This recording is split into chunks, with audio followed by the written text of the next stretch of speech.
Voy a saludar al doctor Gustavo Bacaflores. Gracias, doctor, por venir. No, gracias a ustedes por la invitación y siempre dispuesto a participar de esto que es un poco de difundir lo que uno hace, ¿no? Y usted lo que decía, vamos a romper con el tabú de que no podemos hablar de suicidio en un medio de comunicación, porque hay lugares y lugares dentro de un medio donde se puede hablar de la Exactamente, la idea problemática. es hablar de qué es esto y los mitos y tabúes, ¿no? Estos secretos de que no hay que hablar del suicidio, que no se le puede preguntar, que el que avisa no se mata y el que se mata no avisa, y todas estas cosas que hacen por ahí al folclore de algo que está dentro de las 10 principales causas de muerte de la Organización Mundial de la Salud.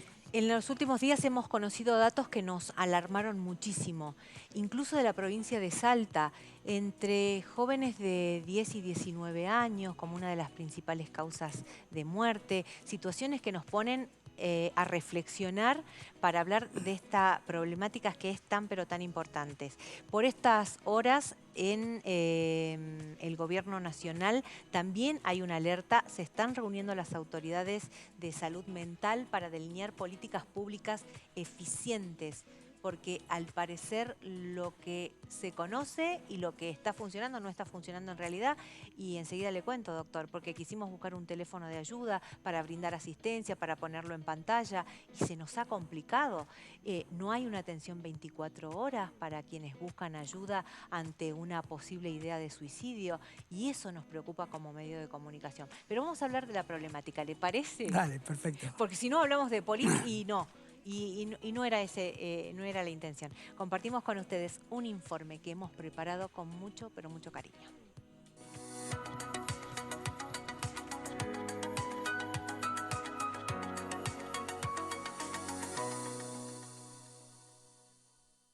Si se pudiera dibujar el peor enemigo del suicidio, tomaría la forma del silencio. A lo largo de la historia ha existido un velo de oscuridad que no permitía hablar a todas aquellas personas que pensaban en acabar con su vida para terminar con su sufrimiento. El tabú y los diversos mitos que acompañan la conducta suicida han supuesto y continúan haciéndolo una importante barrera para su prevención. Una de tales creencias erróneas es la idea que es mejor guardar silencio por su posible efecto contagio. La pregunta no es si hablar o no hablar del tema. Ahí la respuesta siempre será sí. Hablar supone consuelo y descanso. Informar adecuadamente ejerce como factor de protección. Actualmente, la conducta suicida supone un problema de salud pública a nivel mundial. Las cifras ya superan con creces las muertes por accidente de tráfico o por violencia de género. La evidencia científica muestra que los medios de comunicación tienen un gran poder para sensibilizar e informar de los factores de protección existentes. El suicidio es prevenible y es problema de toda la comunidad. Romper el silencio resulta algo imprescindible.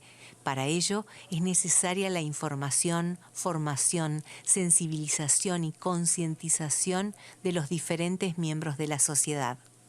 Hablar del suicidio de forma correcta permite dar voz a quien más lo necesita y sobre todo dar a conocer que no están solos, que existen alternativas y recursos, que hay vida más allá que todavía no se puede ver. Dialogar sobre el tema de forma respetuosa, serena y sin prejuicios puede reducir los riesgos de concreción, ya que permite advertir las señales, alienta a las personas a manifestar sus pensamientos dolorosos, contribuye a encontrar la oportunidad de ayuda a quien está transitando un momento de vulnerabilidad. Hoy hablamos de un tema importante, doloroso y delicado. Hoy hablamos de suicidio.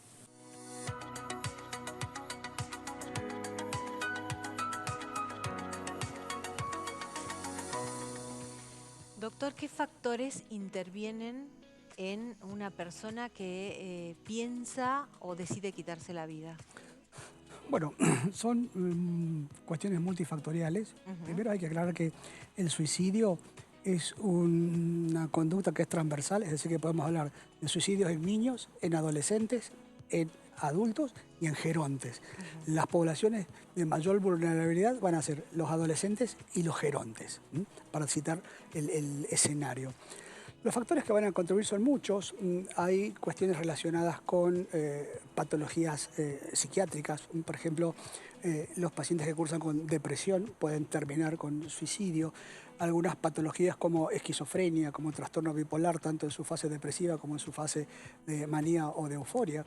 Pero también cosas mucho más simples, como una intoxicación alcohólica, una embriaguez, una intoxicación por drogas. En los adolescentes a veces simplemente la ruptura de un vínculo afectivo o la pérdida de algo que ellos aprecian mucho pueden terminar generando esto, ¿no?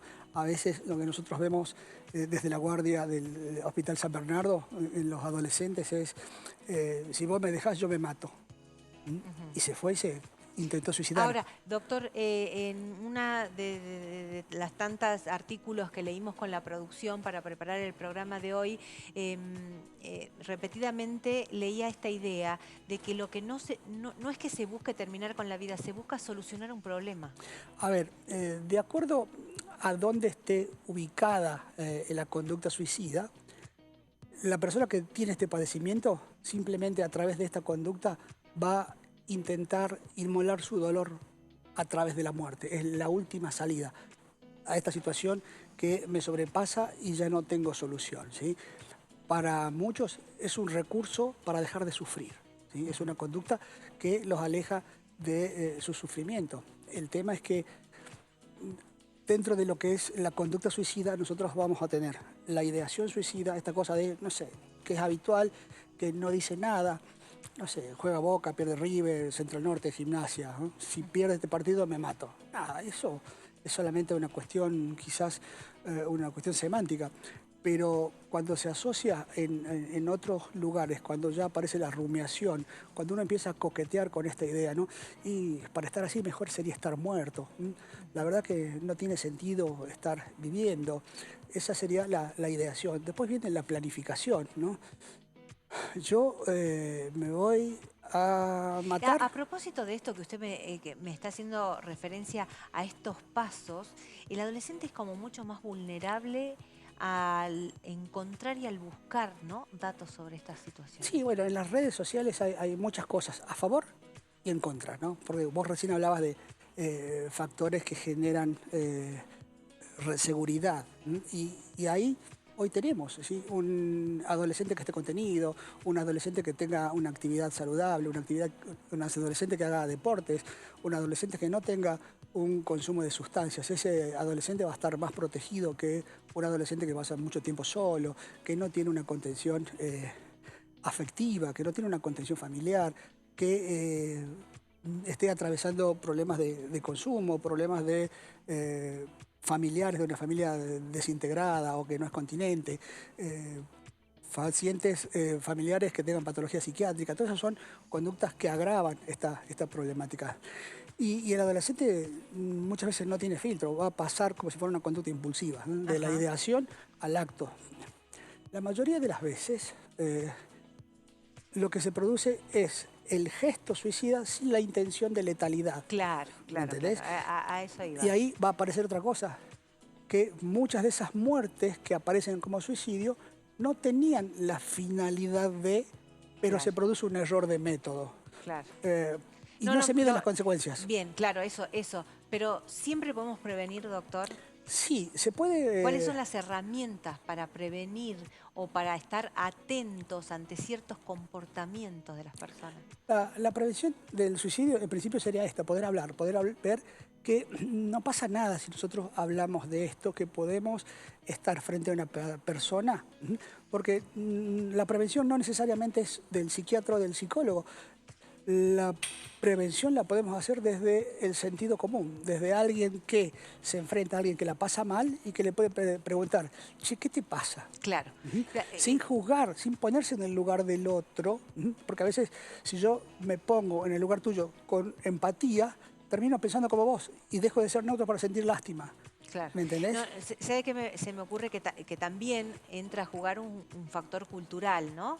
Que en algún momento tuvo mucho más fuerza en esto de que hay temas que en la casa no se hablan. Ah, sí, correcto. Y a propósito de esto, me parece que estar en televisión hablando de suicidio es una muy buena oportunidad para hablar con el que tenemos al lado, para hablar con los chicos, para hablar con los adultos. Hay muchas situaciones que a los chicos les cuesta expresar.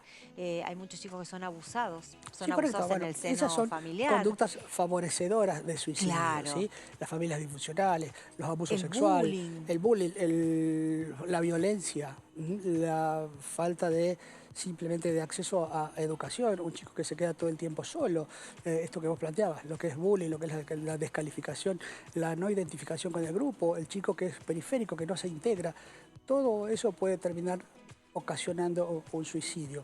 Pero vos recién hablabas de que hay cosas que no se hablan y la realidad es que eso ha cambiado, porque tampoco antes se hablaba de sexo y hoy prácticamente tenemos una televisión sexuada, ¿no? Prácticamente la televisión es un sex shop, digamos, tenemos imágenes, tenemos escenas.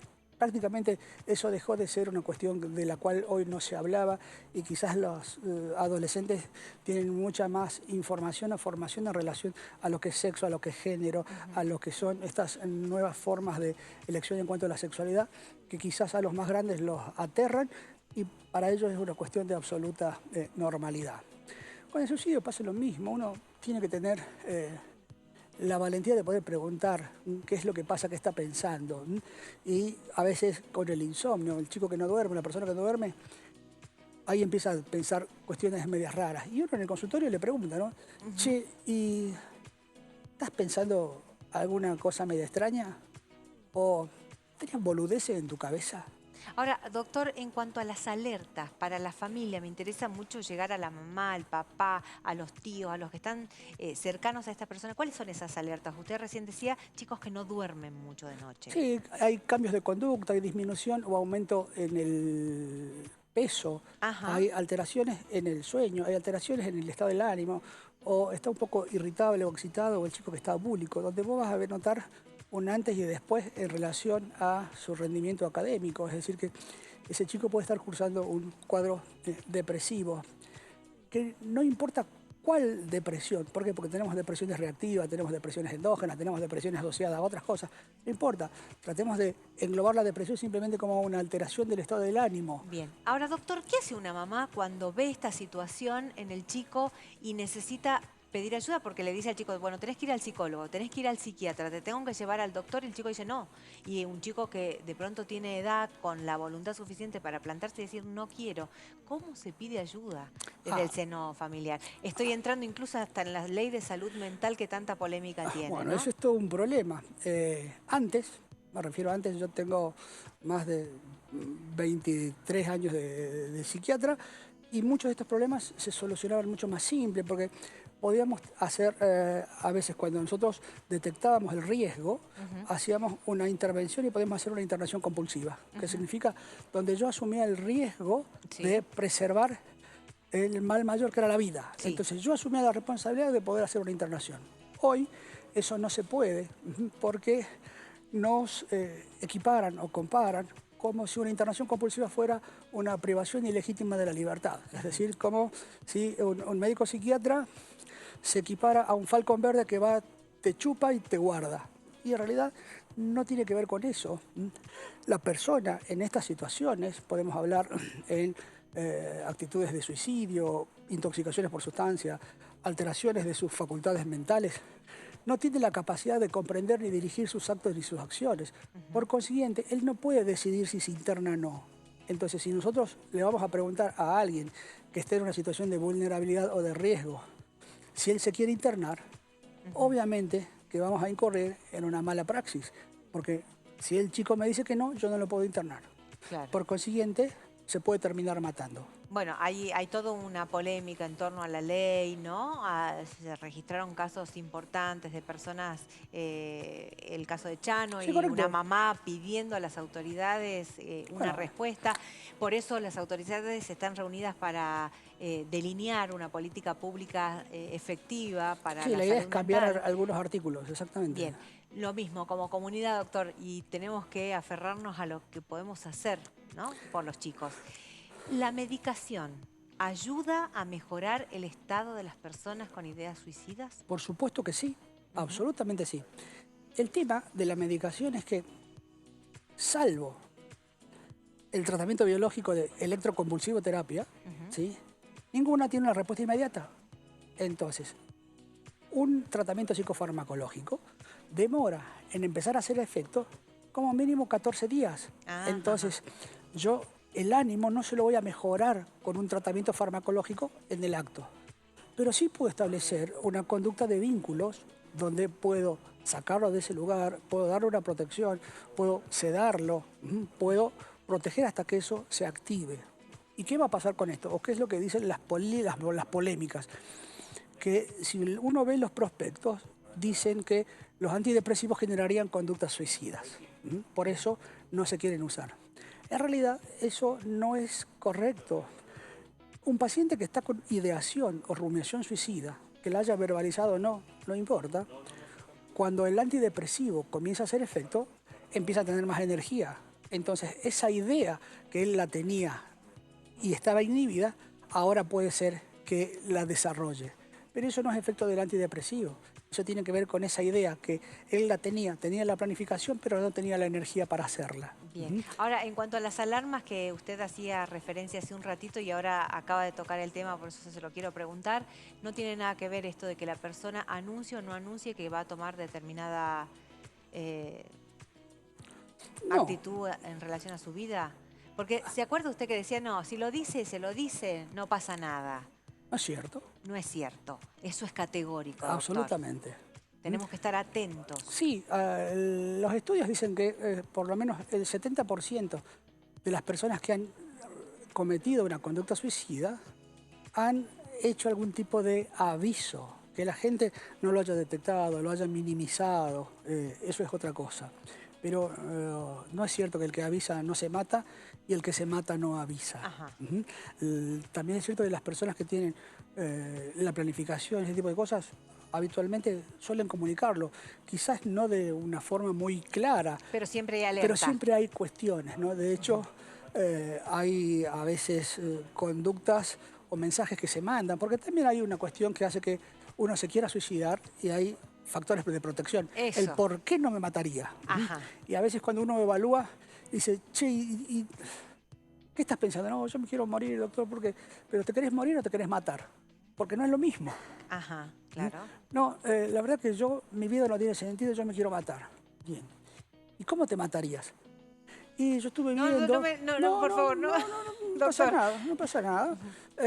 Mira, yo voy a buscar un revólver. Ah, qué bien, y una pistola. Bueno, ¿y sabes? ¿Y tenés la casa? No. ¿Y qué hago? Voy y compro una. Ah, qué bien. ¿Y vos pensás que es fácil comprar un arma? No sé, no lo vi. Bueno, fíjate, vas a ver que para ir a comprar un arma tenés que elegirla, pagarla, hacer todo un acto físico, esperar los papeles del ANMAT y quizás vas a tener tu licencia dentro de, con suerte, 6 meses para que puedas tener un arma legal. O sea que ahí vos estás evaluando el riesgo, la conducta, la planificación y te da 6 meses para eso. Pero por otro lado, a veces le preguntamos, che, ¿y por qué no te matarías? Porque soy católico. Y yo no soy quien para quitarme la vida que me dio Dios. Entonces ahí tenés un factor religioso de protección. No lo haría porque mis hijos no se merecen esto. Claro, o porque eso le iba a decir, el factor de protección del amor es muy importante. Exactamente. Saber y repetirlo las veces que sea necesario en el seno familiar, que uno ama al otro, ¿no? Que uno lo quiere, que uno para uno el otro es importante. Entonces, cuando hablábamos de quién hace la prevención, dijimos cualquiera que tenga un sentido lógico y común y que pueda escuchar.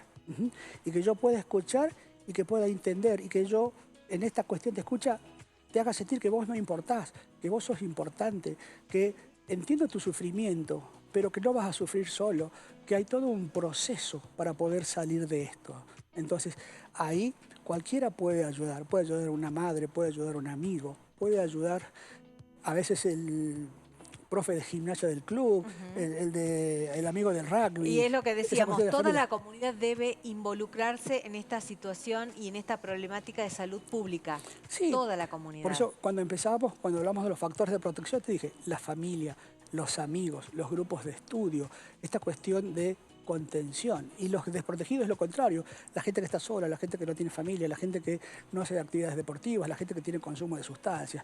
Eso va a favor de una conducta suicida. Y es por eso que hacemos un llamado al Estado, que tiene un rol fundamental. Cuando preparábamos este programa, entramos en distintas plataformas y redes sociales y encontramos un teléfono de ayuda. Cuando nos ponemos a investigar, nos damos con que ese teléfono ya estaba en desuso, pero nadie lo había comunicado. Había otro teléfono, pero un teléfono que funciona en determinadas horas del día. ¿Cómo es eso, doctor? No está 24 horas, ni siquiera de lunes a lunes.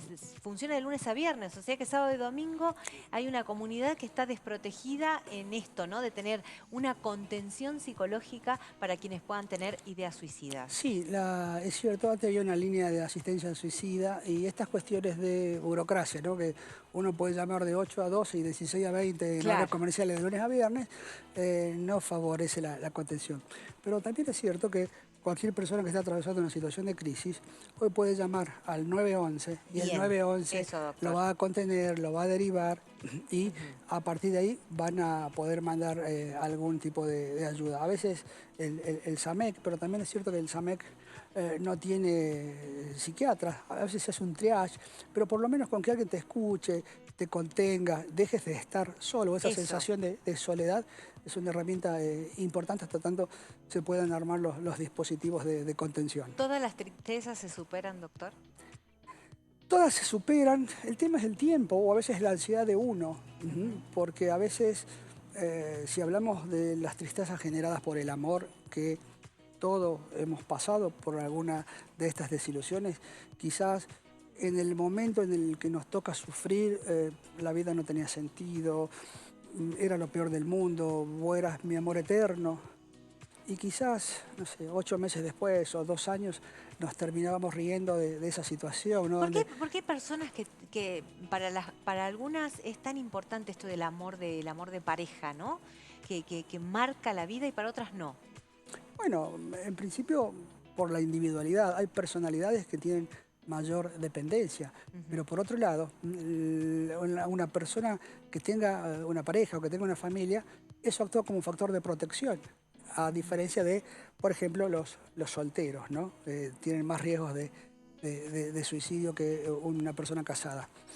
Pero son cuestiones de personalidad. Si hablamos del suicidio en el geronte, los abuelos se van a sentir inútiles, van a sentir que son unos estorbos. A veces el dolor o la enfermedad terminal hacen que ellos adopten una posición o una conducta suicida pasiva, que es el dejarse morir, el no querer luchar. A veces simplemente uno lo ve, la pérdida de un ser querido, ¿no? Se murió la abuela y dicen, uy, el abuelo no va a aguantar. Claro. 3, 4 veces después se murió el abuelo. Hacíamos referencia a la medicación como un recurso importante para despejar esas ideas suicidas. La contención desde lo psicológico también, sí, ¿no? Totalmente. ¿Terapia permanente? Sí, a ver, las terapias o los tratamientos son personalizados. A veces hay solamente en los estados de intoxicación, que solamente se supera el estado de intoxicación, desaparece la idea. En un paciente psicótico la medicación reduce o hace desaparecer esa idea y eso se mejora. Pero en los pacientes depresivos, en los pacientes melancólicos, hay todo un acompañamiento donde la ideación suicida es una, o el acto suicida, una de las tantas variables dentro de los síntomas. Entonces, yo lo que voy a salir a rescatar en una crisis es el síntoma de suicidio. Claro. Pero alrededor de eso tengo otras cosas, tengo alteración de estado del ánimo, tengo incapacidad de experimentar placer, tengo una visión negativa del futuro, no tengo la capacidad de poder proyectar hacia adelante. Es todo negro. Exactamente. Ahora, doctor, ¿el tratamiento siempre es únicamente con el paciente o en el entorno familiar? No, el tratamiento es con el paciente y con la familia, porque si nosotros manejamos esta cuestión del suicidio, ¿no? Por cada suicidio que se consuma, yo voy a tener que brindar asistencia como mínimo a 6 personas del entorno familiar cercano, y eso se me puede duplicar con el entorno de los amigos. Entonces, es una problemática que, si bien voy a perder a uno, voy a terminar atendiendo a 12. Entonces, el tratamiento es sobre todo el grupo familiar, sobre todo para que pueda entender que la persona que está atravesando una situación de depresión no es una persona que está mintiendo. Porque dicen, claro, dale, no te falta nada, tenés todo, tenés tu mamá, tenés tu papá, tenés tu hermano, tenés la Play 5, tenés el auto, tenés la moto, tenés la bicicleta, tenés todo, tenés los huevos de Pascua, o sea, ¿qué querés? Y no pasa por ahí. No tiene nada que ver. ¿Me entendés? No pasa por el qué tenés. Digamos, hay que entender que la depresión es la enfermedad de la voluntad. No es que no quiera, no puedo. Y eso hay que trabajar. Porque a veces la familia que no puede entender esto termina generando una presión negativa. Dale, dejate joder. ¿Mm? ¿Cómo los otros pueden y vos no? Pará, flaco, no somos todos iguales. Entonces hay que trabajar desde la individualidad. Y cuando la familia puede entender esto, se convierten en unos excelentes coterapeutas, donde nosotros les vamos a pedir que ellos puedan observar sin invadir, porque después que hay un intento de suicidio, la familia queda totalmente llena de culpa. Claro que Entonces, que dice, che, ¿y lo voy a dejar salir? No, pero mira si se manda una cagada de nuevo. No, ¿sabes qué? Entonces vos te tenés que estar todo el tiempo con él y te transformas en un carcelero, que tampoco es la idea, ¿no? La idea es empezar a regular esta cosa, trabajar de nuevo. Autoestima, autovaloración, autoconcepto en la persona. Que es cierto, quizás en un momento de vulnerabilidad puede haber cometido un error, pero eso no lo hace una persona que vaya a repetir su error. Es cierto que si hay un intento de suicidio, existe un 50% de probabilidades que lo vuelva a cometer si no recibe un tratamiento adecuado. ¿Por qué digo esto? Tratamiento adecuado. Porque no va cualquier tratamiento. La depresión es la más común, la más frecuente, la de mejor pronóstico y la más tratable de las enfermedades psiquiátricas. Entonces, hoy cualquiera puede acceder a un tratamiento digno y puede recuperar su calidad de vida. Pero bueno, tenemos que empezar a hablar de esto, que desgraciadamente nos cuesta mucho porque nos enfrenta con una situación donde a veces nosotros pensamos que no vamos a tener respuestas, no sé qué decirle. Y a veces no hace falta decir nada, porque con el solo acompañar y estar y bancarse el silencio, uno está ayudando y mucho. Y a veces simplemente una palmada, un abrazo, un contacto físico acompaña y ayuda. Gracias, doctor, por ayudarnos a entender un poquito esta problemática que afecta a tantas personas en el mundo entero. Somos parte de una comunidad y todos debemos hacernos responsables. Esperamos haber contribuido con un granito de arena para charlarlo, para de pronto disparar eso, ¿no? Esa charla sincera, franca, decir, ¿cómo estás? ¿Y a vos cómo te va con esto? Sí, exactamente. ¿Cómo manejás el que te hayan dejado o lo que te está pasando en la escuela? ¿No? Todos alerta. Me encantó lo que dijo de la religión. La fe a veces salva y mucho. Esto de ir a una iglesia, a tener amigos, a grupos, contención, familia. Todo suma, todo lo que haga bien suma, no hay una cuestión, doctor. ¿Puedo hacer Reiki? Sí. ¿Puedo hacer yoga? Sí. ¿Puedo rezar? Absolutamente todo suma. Todo correcto. Muchas gracias, doctor. Sepan que cuando se toma una decisión sobre la vida no hay vuelta atrás. Sin embargo, todos esos dolores que causan esa decisión se pueden tratar, se pueden resolver. Siempre hay una salida. Muchas gracias.